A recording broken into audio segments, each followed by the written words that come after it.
অভিনয়ে পারদর্শী এই নেত্রী বাংলাদেশের ইতিহাসে চিরকাল কলঙ্কিত হয়ে থাকবেন। মানুষ এখানে এসে তাদের প্রতি থুতু নিক্ষেপ করবে। এই জাদুঘর প্রমাণ করবে যে বাংলাদেশের মানুষ কোনো স্বৈরাচারকে সহ্য করে না। তো বাংলাদেশের মানুষ গণতন্ত্রের জন্য হাসি মুখে জীবন দিতে পারে, সেই উদাহরণে এখানে জাদুঘরের প্রত্যেকটি কক্ষে এই দেশের জনসাধারণ দেখতে পাবেন। এখনো কিছু কাজ বাকি রয়েছে, যেটা সংস্কৃতি মন্ত্রণালয় নিতাই রায় চৌধুরীর নেতৃত্বে অক্লান্ত পরিশ্রম করে যাচ্ছেন, যাতে করে এই দেশের মানুষ সেই ইতিহাসের একটি বাস্তব চিত্র তারা দেখতে পায়।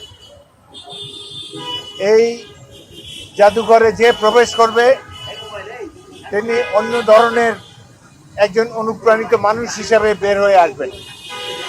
কিভাবে ছোট ছোট শিশুদেরকে হেলিকপ্টার থেকে গুলি করে হত্যা করা হয়েছে, কিভাবে স্কুলের ছাত্ররা দুহাত প্রসারিত করে আবু সাইদের মতো, মুগ্ধর মতো, ওয়াসিমের মতো আস্তে আস্তে জীবন দিয়েছে, এই দৃশ্য দেখে সবাই আমরা অভিভূত হয়েছি।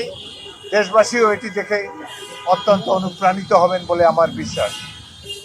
এই জাদুঘরটি হবে বাংলাদেশের মানুষের জন্য, অনাগত ভবিষ্যতের জন্য এক বিশাল সম্পদ। এই দেশে যে শেখ হাসিনা নামে একজন মাফিয়া নেত্রী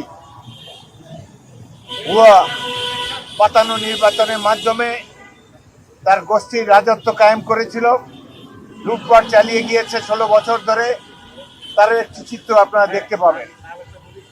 কিভাবে আপনারা দেখে অবাক হবেন, যাদেরকে তিনি হত্যা করেছেন সেই সব শহীদদের পিতামাতাকে তিনি সান্ত্বনা দিচ্ছেন যে তিনি খুঁজে বের করে তাদেরকে পরিবারের কাছে ফিরিয়ে দেবেন সেই শহীদকে, অথচ তিনি ভালোভাবে জানেন যে তাদেরকে 2-4 দিন আগেই হত্যা করা হয়েছে। অভিনয়ে পারদর্শী এই নেত্রী বাংলাদেশের ইতিহাসে চিরকাল কলঙ্কিত হয়ে থাকবেন এবং এই জাদুঘর যতদিন থাকবে এই মাফিয়া নেত্রী, এই মাফিয়া দলের হত্যাকাণ্ড সম্পর্কে মানুষ এখানে এসে তাদের প্রতি থুতু নিক্ষেপ করবে। আমরা আশা করব বাংলাদেশের মানুষ সকল পর্যায়ের মানুষ এই জাদুঘর থেকে ভবিষ্যতের জন্য অনুপ্রেরণা লাভ করবেন। গণতন্ত্রকে বাংলাদেশের মাটিতে চিরস্থায়ীভাবে বজায় রাখার জন্যে প্রতিটি নাগরিকের একটি কর্তব্য রয়েছে।